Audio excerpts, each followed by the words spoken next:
And first, our focus, in fact, with the breaking story coming in now, it's Jammu and Kashmir Chief Minister Mufti Mohammed Saeed versus the army in Kashmir's Tral. CM Mufti has said that it is an unfortunate incident which should not have happened and his government will probe the army action. Now, this statement comes after Defence Minister Parrikar earlier said that terror cannot be allowed to breed while commenting on the Tral encounter.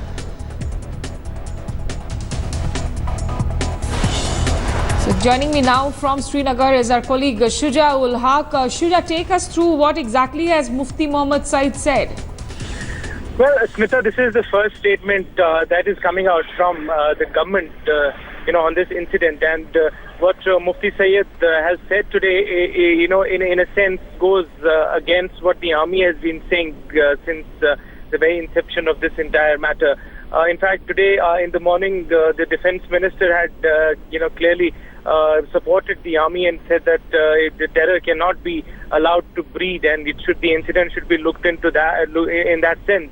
But now the chief minister of the state of Jammu and Kashmir seems to be disagreeing. He has called it an unfortunate incident which should not have happened, and he has also said that there will be a probe that will be initiated into it, and all the aspects would be looked into. It's very interesting to see which way it goes from here on, but because at this moment it looks like that the state government and the centre, at least the defence ministry, are complete at the opposite pages when it comes to the Tral incident.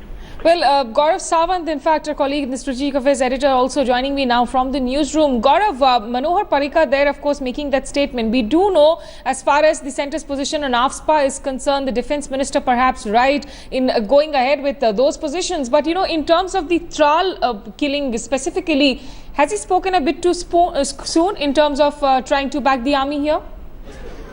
Well, all the facts are not being told to people on ground, and perhaps that is why there is this misconception. As far as the army is concerned, there are 3 eyewitnesses to this encounter. The army was chasing a terrorist.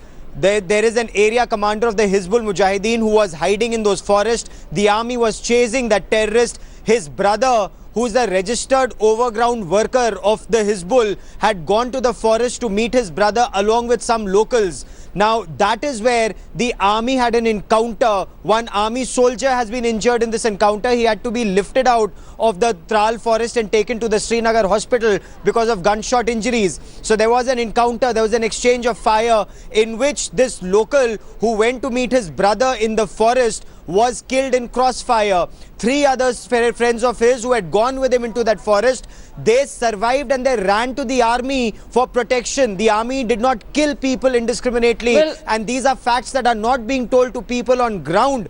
The Hizbul Mujahideen area these commander, are facts as claimed by the army, and in fact the locals there are refuting these. They are saying that this was an innocent civilian. Obviously we cannot decide as to who is speaking the truth here.